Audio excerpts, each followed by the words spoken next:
Fuerza en movimiento, en alianza con Avianca. Hoy, en Fuerza en Movimiento.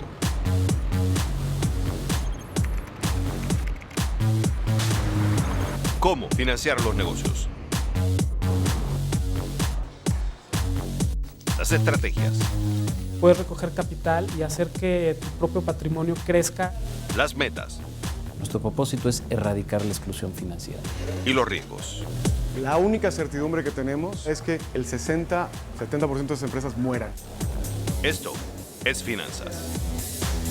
3 casos relevantes en un país, México, la segunda economía de la región con todas sus fortalezas y también los desafíos por delante. ¿Cómo consiguen las personas y los emprendedores financiamiento para sus negocios? ¿Cómo logran crecer y capitalizarse? ¿Cuáles son las piedras en el camino? Las respuestas aquí, en Fuerza, en Movimiento. Viajamos alrededor de América Latina con una sola misión: conocer a las empresas por dentro. Una mirada interior, una conversación con los talentos detrás de algunas de las compañías más exitosas en la región. Soy Xavier Serviá y estoy aquí para acercar el conocimiento de los negocios a cada rincón de América Latina.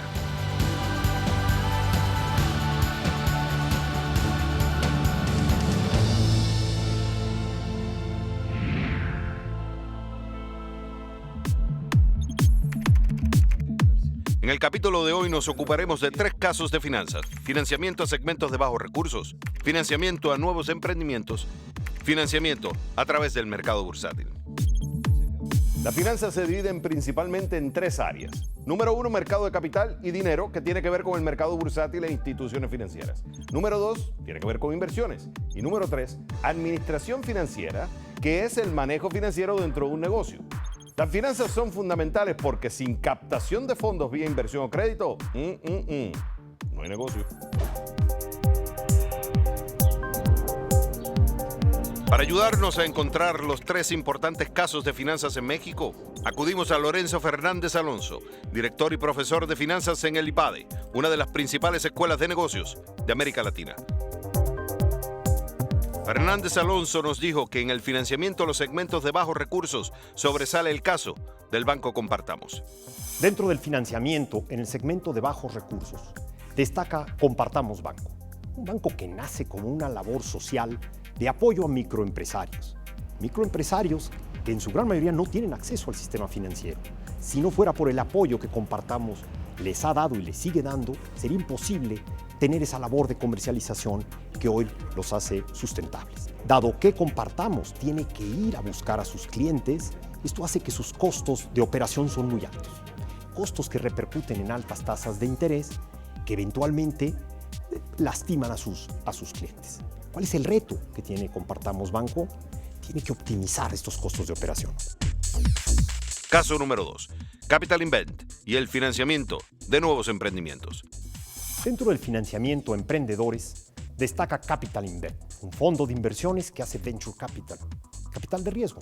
Detectan emprendedores en Latinoamérica con buenas ideas, particularmente del sector de tecnología, startups, que no tienen los recursos para llevar a cabo esos proyectos de tecnología. Estos fondos, al detectar estos emprendedores, les permite dar los recursos para que estos puedan desarrollarse. Esta forma de inyección de los recursos es vía capital, es decir, se vuelven accionistas de estas empresas. Caso número 3, BBVA Bancomer y el financiamiento a través del mercado bursátil. Dentro del financiamiento a grandes empresas, sobresale BBVA Bancomer, un grupo financiero a nivel internacional que acompaña a las empresas a la labor de volverse públicas. Esta forma de volverse públicas es en varias etapas. Una primera etapa es una colocación de deuda de corto plazo entre el público inversionista. Posteriormente, colocación de deuda a largo plazo para preparar el gran momento que es la colocación de la acción. Su oferta inicial de acciones, conocido como IPO. Los grandes retos a los cuales se enfrentan ambas partes, por un lado es, Bancomer tiene que ser exitosa la colocación. Pero por otro lado, las empresas tienen que empezar a jugar con total transparencia. En el mercado de capitales no se puede jugar sin transparencia. Ahí están planteados los 3 casos de finanzas. Ahora, a preparar maleta y acompáñenos a conocer de cerca las estrategias y los desafíos de cada uno de estos modelos de financiamiento. México, allá vamos.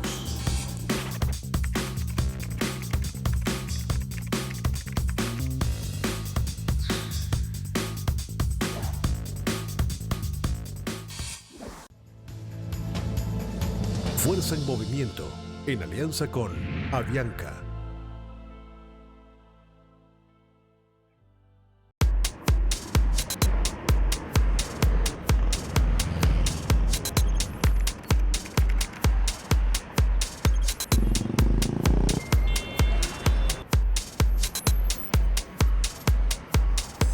Aquí estamos en la Ciudad de México listos para investigar sobre 3 interesantes casos del mundo de las finanzas. La luz del día recién se asoma, señal que comenzamos bien temprano. ¿Por qué? Es cuestión de aprovechar el tiempo y evitar el pesado tráfico de la capital mexicana. Caso número 1. Banco Compartamos y el financiamiento a segmentos de bajos recursos. En el horario indicado llegamos a la colonia Actipán de la Ciudad de México, donde se encuentra el edificio principal del Banco Compartamos, líder en el negocio de las microfinanzas. En la sede de lo que se denomina Grupo Gentera, nos recibió Carlos Danel, director y cofundador de la empresa. Pongamos en contexto a Compartamos. Nacida como una ONG, hoy Gentera, la firma madre del Banco Compartamos, es una empresa pública que cotiza en la Bolsa de Valores y se ha expandido a Perú y Guatemala. El banco atiende a más de 2,5 millones de clientes solo en México. Sus clientes, muchos de ellos microempresarios, reciben microcréditos que van de los $300 hasta los $2,500. Compartamos ahora Gentera nace un poco por una inquietud. Carlos me explica que el objetivo de ellos siempre ha sido apuntar a esa gente que la banca tradicional deja fuera. El problema al que uno se enfrenta típicamente es que la banca tradicionalmente ha aprendido a prestar plata en base a los activos que tiene uno, ¿no? Entonces, si tiene activos, tiene garantías, si tiene garantías, tiene acceso a financiamiento. El modelo de negocio que crea las microfinanzas de alguna forma tiene que ver con que es un sector de la población que no tiene activos. Y si tiene activos son pequeños y además en muchos casos no tienen la propiedad legal de esos activos. Por lo tanto, esos activos no son apalancables. Lo que sí tiene para apalancar es su propia reputación. Nosotros servimos, y el sector en general sirve, sobre todo a comunidades donde hay alta cohesión social. En el caso de Compartamos, comunidades suburbanas y rurales, ahí empezamos, donde la gente se conoce de generaciones. Entonces, lo que hace cualquier banco, que es ver la capacidad de pago, pero también la voluntad de pago de un deudor, aquí se vuelve tremendamente importante en cuanto a la voluntad de pago. ¿Quién es esa persona? Si bien los créditos son muy pequeños, de $300 a $500 en nuestro caso, uno no puede hacer una investigación de crédito tradicional. Entonces uno descansa mucho en lo que les llamamos garantías solidarias, es decir, el hecho de que nosotros pertenezcamos a un grupo de deudores, que nos conocemos, que nos autoseleccionamos y que yo esté dispuesto a tomar un riesgo por ti. Entonces ellos reciben la plata, esos $500, digamos, al año en crédito, lo que fuera, y ellos mismos mensualmente tienen que estar abonando con un costo de financiamiento que ustedes le están cobrando. Así es. Es un modelo de negocio además tremendamente intensivo en mano de obra y en relación, ¿no? ¿A qué me refiero con esto? Que lo que nosotros tenemos hoy por hoy es una fuerza de ventas de alrededor de 15,000 gentes que están 24/7 en la calle, sirviendo al cliente en donde vive y trabaja. Y este promotor de crédito o asesor de crédito se vuelve comparativo una especie de portafolio manager. Y ellos atienden entre 300 y 400 clientes, construyen su portafolio y son responsables y son evaluados y compensados en base al número de clientes que atienden y a la calidad de los activos que atienden, ¿no? De tal suerte que es como una banca old fashion, ¿no? Una banca muy local en donde el banquero realmente conoce al cliente.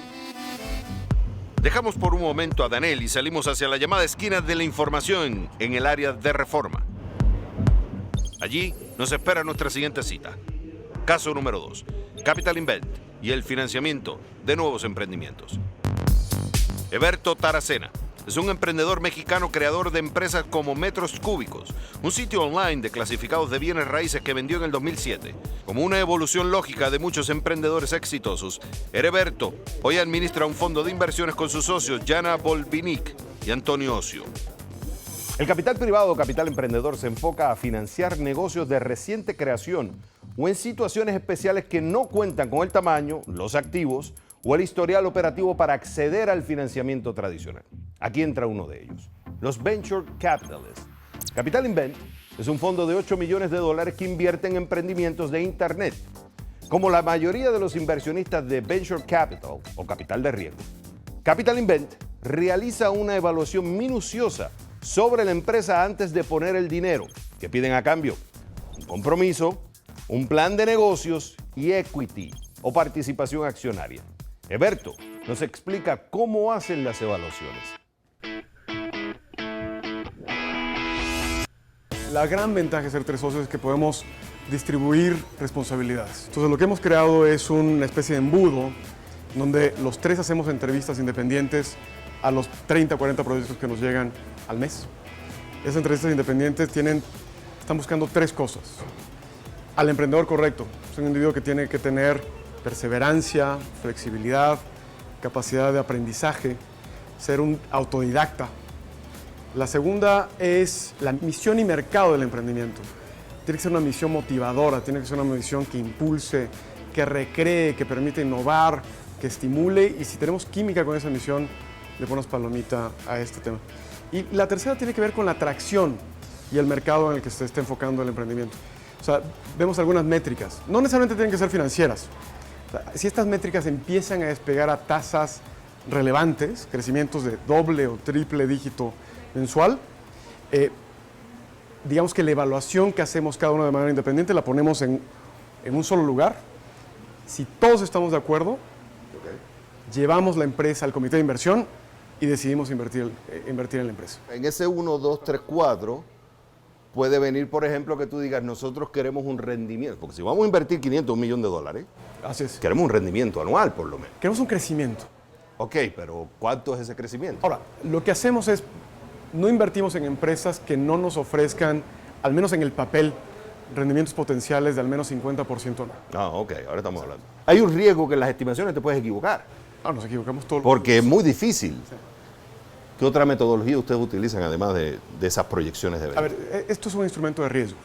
Ok. O sea, como tal, nuestra mecánica de acercamiento a los emprendedores es pensando que el 60% de las empresas en las que invirtamos van a morir. 60%.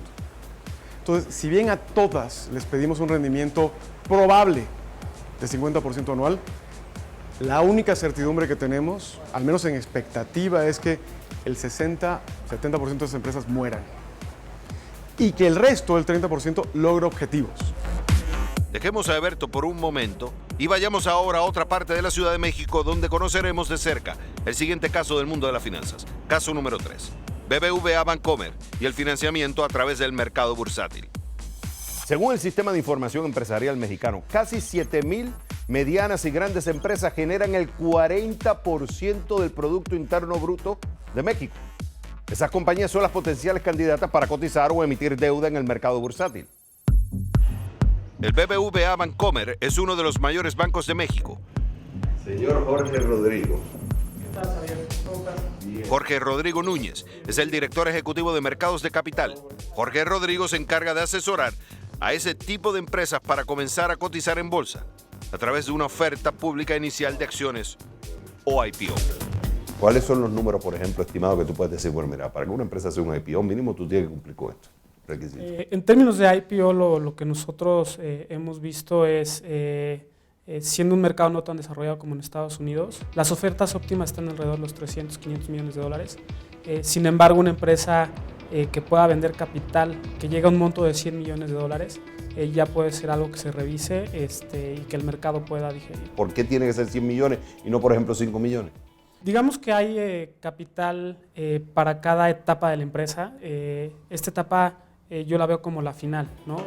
En términos de que ya alcanzaste una dimensión suficiente para absorber todos los costos que implica ir al mercado público. Dígase, tienes que contar, digamos, con un auditor, tienes que cumplir con ciertas reglas regulatorias, tienes que tener un gobierno corporativo bastante más robusto y claramente costoso que las empresas familiares que están acostumbradas. Entonces, en esos términos y del lado de la empresa, conviene llegar a ciertos tamaños que te convengan acceder a esos costos y que te justifique del otro lado los beneficios que te da ir al mercado público. ¿Qué ventajas tiene hacer un IPO? O sea, si yo, digamos, asumiendo que yo tengo 100 millones, puedo emitir 100 millones de dólares, cumplo con los requisitos. ¿Cuál es la ventaja que yo tengo como empresa salir a un IPO o una oferta pública inicial, irme a la bolsa? ¿Cuál es la ventaja que tú ves principal? Yo creo que hay varias ventajas. Una de las más importantes es que te da la capacidad de crecer tu negocio. Pocas empresas en el mundo han logrado tener el crecimiento que han obtenido empresas públicas financiándose solamente con capital privado porque es limitado. Al tú acceder al gran público inversionista y tener una buena historia, puedes recoger capital y hacer que tu propio patrimonio como empresario crezca y hagas partícipe a los otros inversionistas. Entonces, digamos que te da acceso a recursos, que yo creo que es la parte más importante. Además, te obliga a institucionalizarte, a dar cuentas, a tener, digamos, pesos y contrapesos dentro de tu propia empresa. Y para los fundadores y hablando del tema de Latinoamérica, grandes empresas familiares, también te da el confort de que esa empresa va a sobrevivir a través del tiempo. Al contrario que si la permaneces privada, hay una estadística importante que es muy probable que no sobreviva más de 2 generaciones. Cuando volvamos a Fuerza en Movimiento desde México, hablaremos de los retos que encierran cada uno de estos 3 financiamientos. Con una tasa de menos del 52%, simple y sencillamente en costo operativo no se puede dar el servicio. No hay una cultura de dar cuentas, no hay una cultura de tener estados financieros que reflejen la situación de la compañía. Esto es un juego de ajedrez. No hay jugador de ajedrez que siempre haya ganado todas las partidas. Fuerza en Movimiento, en alianza con Avianca.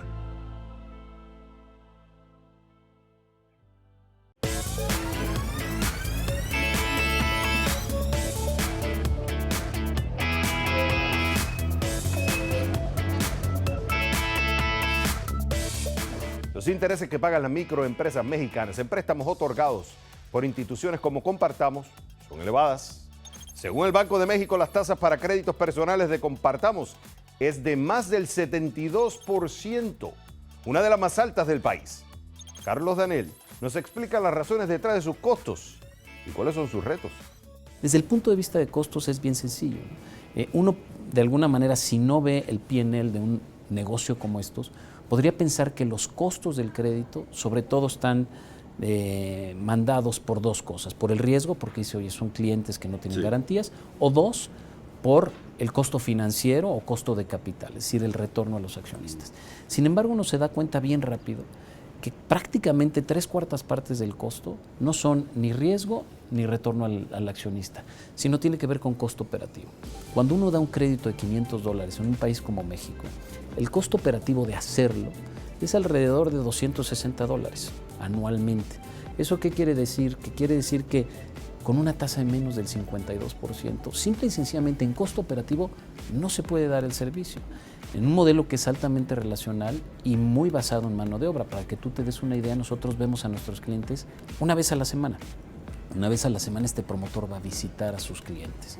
Eso tiene un costo como de $5 a la semana, no es un costo muy grande. ¿Cuál sería la forma más fácil de bajar el costo relativo, es decir, el costo tasa de interés? No prestar $500, sino prestar $1,000 o $2,000. Si yo presto $2,000 y gasto los mismos $260, el costo operativo se reduce muchísimo y la tasa podría ser mucho menor. Pero ¿cuál es la realidad? Que mi cliente no necesita $1,000 o $2,000. Es más, si yo forzo $1,000 o $2,000 a ese cliente para aparentar cobrar una tasa menor, lo que hago es lo sobreendeudo. Y no hay peor daño que yo pueda hacer a este cliente que sobreendeudarlo, porque peor que un crédito caro es un crédito que no puede pagar, así tenga tasa cero, ¿no? Si yo me estoy financiando con deuda, con capital accionario, yo necesito de alguna forma bajar este costo, tengo que captar ahorro. Correcto. Ya entraríamos entonces a ser como una banca tradicional. Ese es hacia donde ustedes van, empezar a captar ahorro para poder, con ese capital mayor, poder entonces otorgar más crédito, de alguna forma bajar el financiamiento. Sin duda, y déjame hablar aquí de 2 temas. Uno es, primero, nuestro objetivo es captar del mismo segmento al que estamos atendiendo con crédito, antes que por temas de financiamiento, por temas de servicio. Nuestro propósito es erradicar la exclusión financiera. Sin duda, el producto preeminente de inclusión financiera es una cuenta de ahorro. No todos necesitamos crédito y no todos lo necesitamos siempre, pero siempre necesitamos una cuenta de ahorro y la necesitamos todos. En el mercado de capital privado, los venture capital todavía tienen mucho por crecer en México. Según el informe Money Tree de PwC, las inversiones en venture capital, por ejemplo en Silicon Valley, en Estados Unidos, superaron los 23,000 millones de dólares. En México apenas pasan los 700 millones de dólares. El emprendimiento es un ecosistema, ¿no? Los fondos de capital de riesgo son una parte relevante de ese ecosistema. Mi hipótesis de cómo se crean estos ecosistemas es por emprendedores talentosos jóvenes que de alguna manera tienen exits prematuros. Eso les permite tener capital y tarde o temprano eso los desborda en fondos de capital. Con eso invierten en más empresas. Estas nuevas empresas tienen exits a su vez y después crean una nueva generación de capitalistas. Efecto multiplicador. Este efecto multiplicador es como, o sea, en México estamos creando apenas el tronco del ecosistema, el tronco del árbol. A las empresas mexicanas parece costarle la transparencia. Según la segunda encuesta del gobierno corporativo en México, realizada por la consultora internacional PwC, las compañías de México tienen mucho por mejorar en términos de transparencia y rendición de cuentas. Estos hábitos deben cambiar en una empresa cuando se decide cotizar en bolsa. Por eso, hay compañías que prefieren mantenerse privadas. Sí, y la verdad es que no hay fórmula mágica. Hay empresas privadas en el mundo que han sido sumamente exitosas y depende un poco del perfil de la empresa, ¿no? Y por eso es importante que el banquero de inversión realmente entienda las necesidades. Y en términos del mercado público tienes toda la razón. O sea, no es menor a lo que te comprometes cuando tú aspiras a ser una empresa pública. Y por otro lado tiene sus beneficios, ¿no? ¿Cuál es el reto que tú ves en la banca de inversión en México, que cuando tú la comparas con Estados Unidos es muy diferente? Lo veo, digamos, el problema del lado de la oferta, en términos que las empresas mexicanas y latinoamericanas son familiares y no están acostumbradas a fiscalizarse, ¿no? Entonces yo creo que es un tema que... O sea, no hay una cultura de IPO, una cultura de ser una empresa pública en la bolsa de valores. No hay una cultura de dar cuentas, no hay una cultura de tener estados financieros que reflejen la situación de la compañía. En México, como en el resto de América Latina, hay una raza de emprendedores que enfrenta y supera todos los días dificultades financieras y de todo tipo. Eberto Taracena describe cuáles son los 3 atributos que él, como inversor, busca en un emprendedor. Para nosotros son perseverancia a largo plazo. En Estados Unidos, en inglés se llama grit, con T. Son individuos que están pensando en cambiar al mundo, pero el mundo no se cambia en meses. El mundo se cambia en años, en décadas. 2, relegan la gratificación. O sea, son individuos que son capaces de cambiar un sueldo atractivo por 0 compensación o casi 0 compensación. Casi todos los emprendedores en los que invertimos podrían estar empleados en una empresa de altísimo nivel en México, ganando muchísimo más de lo poco que se pagan. Y la tercera es, esto es un juego de ajedrez. No hay jugador de ajedrez que siempre haya ganado todas las partidas. Todo jugador de ajedrez ha perdido partidas para volverse un gran jugador de ajedrez. Claro. Entonces, ¿de qué te sirve perder en el ajedrez? Es poder mejorar, poder ser un mejor jugador, aprender sobre el fracaso.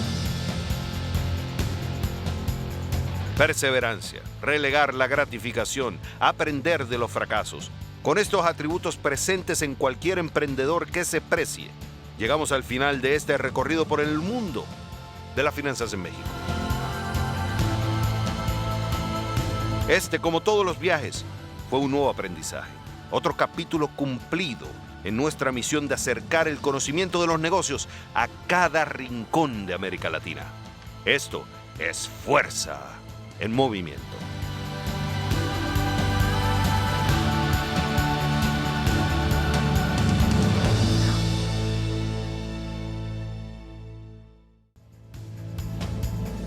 Fuerza en Movimiento, en alianza con Avianca.